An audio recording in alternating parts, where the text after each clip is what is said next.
മധ്യപ്രദേശിലെ റൈസൻ ജില്ലയിൽ സ്ഥിതി ചെയ്യുന്ന സാഞ്ചി സ്തൂപം ഇന്ത്യയിലെ ഏറ്റവും പഴക്കമേറിയതും പ്രധാനപ്പെട്ടതുമായ ബുദ്ധസ്മാരകങ്ങളിൽ ഒന്നാണ്. വെറും ഒരു സ്മാരകം എന്നതിലുപരി ശാന്തിയുടെയും സമാധാനത്തിൻ്റെയും ഒരു ലോകമാണിത്. ക്രിസ്തുവിന് മുൻപ് 3-ാം നൂറ്റാണ്ടിൽ മൗര്യ ചക്രവർത്തിയായ അശോകനാണ് സാഞ്ചിയിലെ പ്രധാന സ്തൂപം നിർമ്മിച്ചത്.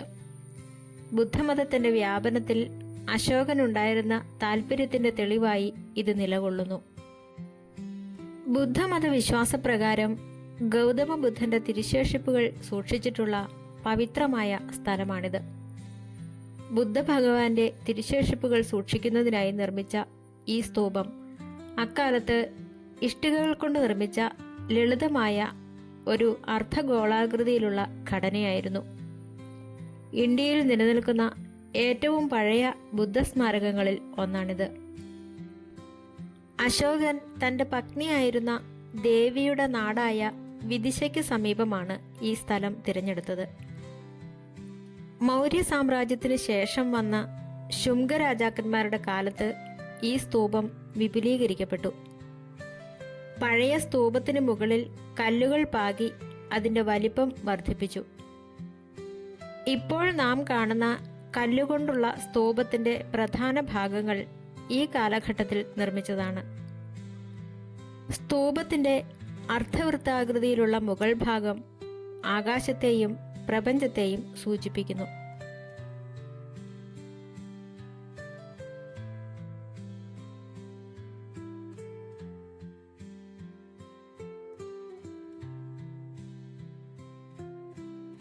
സ്തൂപത്തിനു ചുറ്റും 4 ദിശകളിലായി മനോഹരമായി കൊത്തുപണികൾ ചെയ്ത 4 പ്രവേശന കവാടങ്ങളുണ്ട്. ഇവയാണ് സാഞ്ചിയിലെ ഏറ്റവും ആകർഷകമായ ഭാഗം. BCE 1-ാം നൂറ്റാണ്ടിൽ ശതവാഹന രാജാക്കന്മാരുടെ കാലത്താണ് ഇവ നിർമ്മിക്കപ്പെട്ടത്. ഈ കവാടങ്ങളിൽ ബുദ്ധന്റെ ജീവിതത്തെയും ജാതക കഥകളെയും ആസ്പദമാക്കിയുള്ള മനോഹരമായ ശില്പങ്ങൾ കൊത്തിവെച്ചിട്ടുണ്ട്. ഭക്തർക്ക് ചുറ്റി നടന്ന് പ്രാർത്ഥിക്കാനായി സ്തൂപത്തിനു ചുറ്റും കല്ലുകൊണ്ട് കെട്ടിയുണ്ടാക്കിയ പ്രദക്ഷിണപഥം എന്ന പ്രത്യേക പാതയുണ്ട്. ഏകദേശം 12-ാം നൂറ്റാണ്ട് വരെ സാഞ്ചി ഒരു പ്രധാന ബുദ്ധമത കേന്ദ്രമായി തുടർന്നു. ഈ സമയത്ത് നിരവധി ക്ഷേത്രങ്ങളും വിഹാരങ്ങളും അവിടെ നിർമ്മിക്കപ്പെട്ടു. എന്നാൽ പിന്നീട് ബുദ്ധമതത്തിന് ഇന്ത്യയിലുണ്ടായ തകർച്ചയോടെ സാഞ്ചി വിസ്മൃതിയിലാവുകയും കാടുകയറി നശിക്കുകയും ചെയ്തു. 1818-ൽ ബ്രിട്ടീഷ് ഉദ്യോഗസ്ഥനായ ജനറൽ ടെയ്ലറാണ് സാഞ്ചി സ്തൂപം വീണ്ടും കണ്ടെത്തിയത്. പിന്നീട് 1912-നും 1919-നും ഇടയിൽ സർ ജോൺ മാർഷലിന്റെ നേതൃത്വത്തിൽ ഇവിടെ ശാസ്ത്രീയമായ ഖനനവും പുനരുദ്ധാരണ പ്രവർത്തനങ്ങളും നടന്നു. 1989-ൽ യുനെസ്കോ സാഞ്ചി സ്തൂപത്തെ ലോക പൈതൃക കേന്ദ്രമായി പ്രഖ്യാപിച്ചു. സ്തൂപത്തിനു മുകളിലുള്ള ഹർമിക, ഛത്രങ്ങൾ എന്നീ നിർമ്മാണ ശൈലികൾ ബുദ്ധമത വിശ്വാസപ്രകാരം ആത്മീയ ഔന്നത്യത്തെ സൂചിപ്പിക്കുന്നു.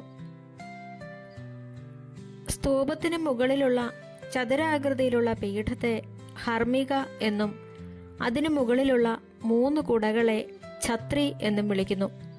ഇത് ബുദ്ധമതത്തിന്റെ ത്രിരത്നങ്ങളായ ബുദ്ധൻ, ധർമ്മം, സംഘം എന്നിവയെ സൂചിപ്പിക്കുന്നു. ഇന്ത്യയുടെ ദേശീയ ചിഹ്നമായ അശോക സ്തംഭത്തിന്റെ ഒരു ഭാഗം സാഞ്ചിയിൽ നിന്നും കണ്ടെത്തിയിട്ടുണ്ട്. ഇന്ന് ഇന്ത്യയിലെ ഏറ്റവും മികച്ച രീതിയിൽ സംരക്ഷിക്കപ്പെട്ടിട്ടുള്ള ബുദ്ധസ്മാരകങ്ങളിൽ ഒന്നാണ് സാഞ്ചി. ഇന്ത്യയിലെ ഏറ്റവും പഴയ ശിലാനിർമ്മിതികളിൽ ഒന്നായി ഇത് കണക്കാക്കപ്പെടുന്നു. ബുദ്ധമതത്തിന്റെ പ്രചാരത്തിലും വളർച്ചയിലും ഈ സ്തൂപത്തിന് വലിയ പങ്കുണ്ട്.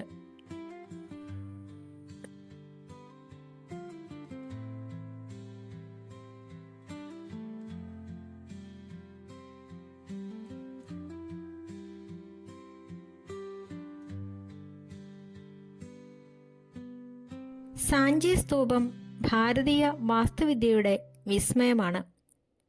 സ്തൂപത്തിന് ചുറ്റുമുള്ള 4 തോരണങ്ങളിൽ ബുദ്ധൻ്റെ ജീവിതത്തെയും ജാതക കഥകളെയും കുറിച്ചുള്ള അതിമനോഹരമായ കൊത്തുപണികളുണ്ട്. ബുദ്ധ ഭഗവാൻ സാഞ്ചി സന്ദർശിച്ചിട്ടില്ലെങ്കിലും അദ്ദേഹത്തിന് ശിഷ്യന്മാരായ ശാരിപുത്രൻ, മഹാമൊഗല്ലായന എന്നിവരുടെ ഭൗതിക അവശിഷ്ടങ്ങൾ ഇവിടെ സംരക്ഷിക്കപ്പെട്ടിട്ടുണ്ട്. അതിനാൽ തന്നെ ബുദ്ധമത വിശ്വാസികൾക്ക് ഇത് വലിയൊരു തീർത്ഥാടന കേന്ദ്രമാണ്. 1989 യുനെസ്കോ സാഞ്ചി സ്തൂപത്തെ ലോക പൈതൃക പട്ടികയിൽ ഉൾപ്പെടുത്തി. ഇന്ത്യയുടെ സാംസ്കാരിക പാരമ്പര്യത്തിൻ്റെ അടയാളമായി ഇത് ലോകമെമ്പാടും അറിയപ്പെടുന്നു. ചുരുക്കത്തിൽ, അഹിംസയുടെയും ശാന്തിയുടെയും സന്ദേശവാഹകനായ അശോക ചക്രവർത്തിയുടെയും ബുദ്ധമതത്തിൻ്റെയും അനശ്വരമായ സ്മാരകമായാണ് സാഞ്ചി സ്തൂപം നിലകൊള്ളുന്നത്. സാഞ്ചിയിലെ ശില്പങ്ങളിൽ ബുദ്ധനെ നേരിട്ട് മനുഷ്യരൂപത്തിൽ ചിത്രീകരിച്ചിട്ടില്ല. പകരം താമര, ബോധിവൃക്ഷം, ധർമ്മചക്രം, പാദമുദ്രകൾ തുടങ്ങിയ ചിഹ്നങ്ങളിലൂടെയാണ് ബുദ്ധൻ്റെ സാന്നിധ്യം അടയാളപ്പെടുത്തിയിരിക്കുന്നത്. കാലപ്പഴക്കത്താൽ തകർച്ച നേരിട്ട സ്തൂപം 19-ാം നൂറ്റാണ്ടിൽ ബീഗംസ് ഓഫ് ഭോപ്പാൽ നൽകിയ സാമ്പത്തിക സഹായത്തോടെയും ബ്രിട്ടീഷ് പുരാവസ്തു ഗവേഷകരുടെ ശ്രമഫലമായുമാണ് ഇന്നത്തെ രൂപത്തിൽ സംരക്ഷിക്കപ്പെട്ടത്. ധ്യാനത്തിനും സമാധാനത്തിനുമുള്ള ഒരു കേന്ദ്രമായി ഇത് ഇന്നും ലോകമെമ്പാടുമുള്ള സഞ്ചാരികളെയും തീർത്ഥാടകരെയും ആകർഷിക്കുന്നു. ഭാരതീയ കറൻസിയായ 200 രൂപ നോട്ടിൽ സാഞ്ചി സ്തൂപത്തിൻ്റെ ചിത്രം ആലേഖനം ചെയ്തിട്ടുണ്ട്. ഇത് നമ്മുടെ സാംസ്കാരിക പൈതൃകത്തിൽ ഈ സ്മാരകത്തിനുള്ള പ്രാധാന്യം വ്യക്തമാക്കുന്നു. ചുരുക്കത്തിൽ, പുരാതന ഇന്ത്യയുടെ ശില്പകലയും ബുദ്ധമത തത്വങ്ങളും ഒത്തുചേരുന്ന ഒരു വിസ്മയമാണ് സാഞ്ചി സ്തൂപം.